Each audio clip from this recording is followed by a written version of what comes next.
no child in Good Wales, no work. pupil in Wales, I should say, Auntie, will be good getting a work. grade that is lower than what they got last year.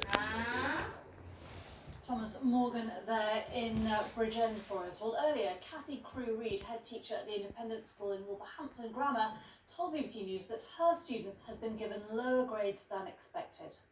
Regrettably, the appeals procedure remains opaque.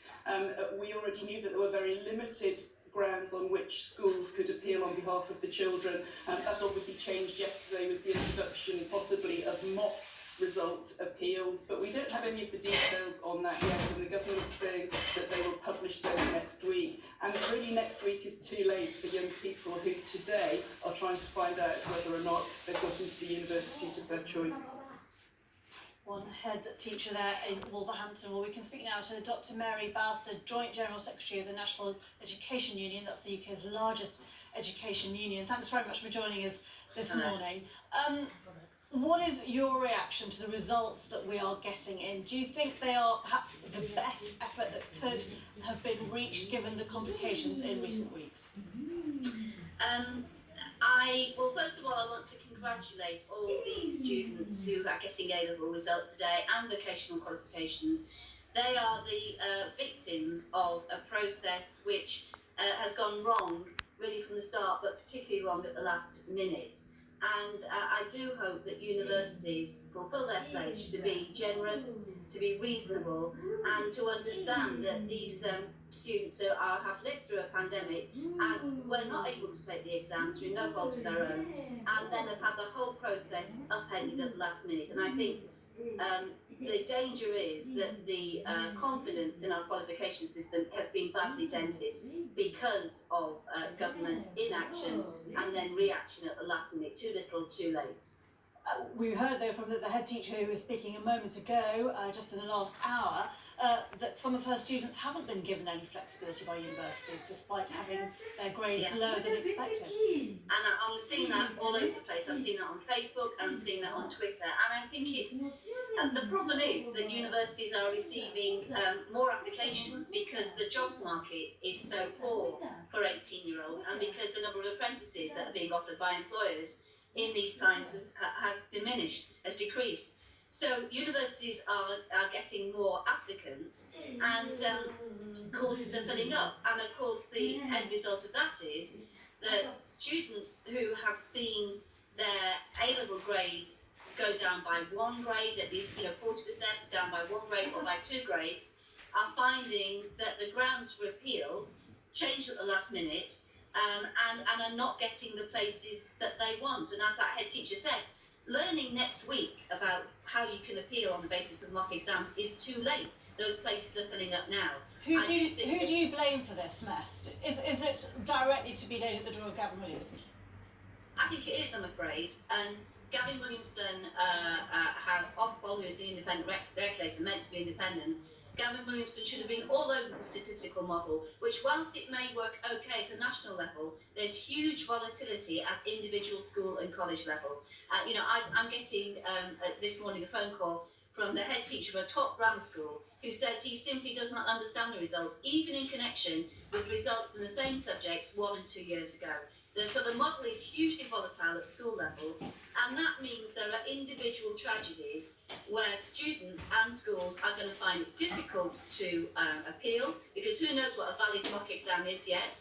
Ofqual haven't told us, and that's because Gavin Williamson panicked at the last minute and changed his mind. Now, this is no way to run a qualification system which absolutely has to be built on confidence and a clarity about process, a clarity about how grades are awarded, and a clarity about the outcomes. And I'm afraid today's process has none of those requirements. So should Gavin Williamson change his mind again, perhaps, and follow the Scottish example and go with teacher estimates?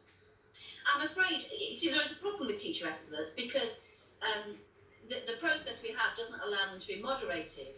But given where we are now, that is the least worst option. Given where we are now, the idea that you can validate a mock exam, which is taken perhaps in November, perhaps in March, even taken differently within different subjects within a school, how are you going to validate the conditions under which that exam was taken and the grade given by that exam is anybody's guess. So given where we are now, even with all the problems that just using unmoderated teacher grades have, that is the best option now. The only problem with that is, of course, that Miss Williamson has written it in the Telegraph today, saying that if you get grade inflation, that means that this year's students, their education, their prospects are not invalidated, but they lose out because the levels obviously all go up unfairly, which affects previous year's students too.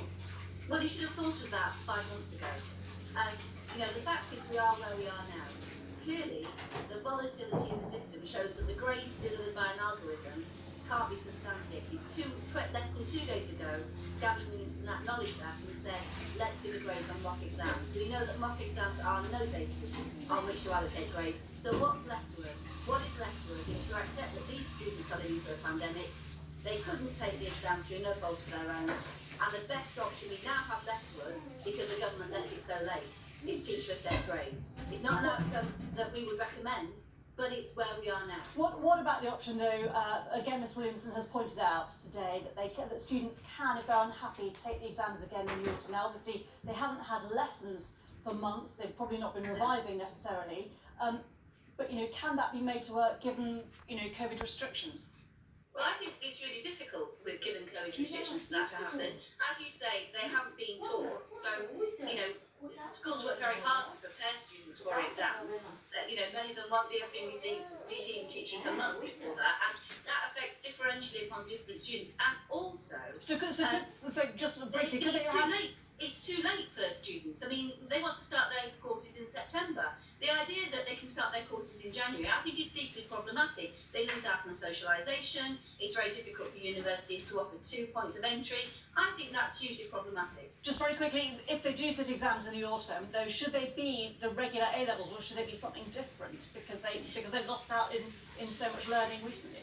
Well, that's another absolutely key question. I mean, what sort of exam can properly compensate for what they've lost out?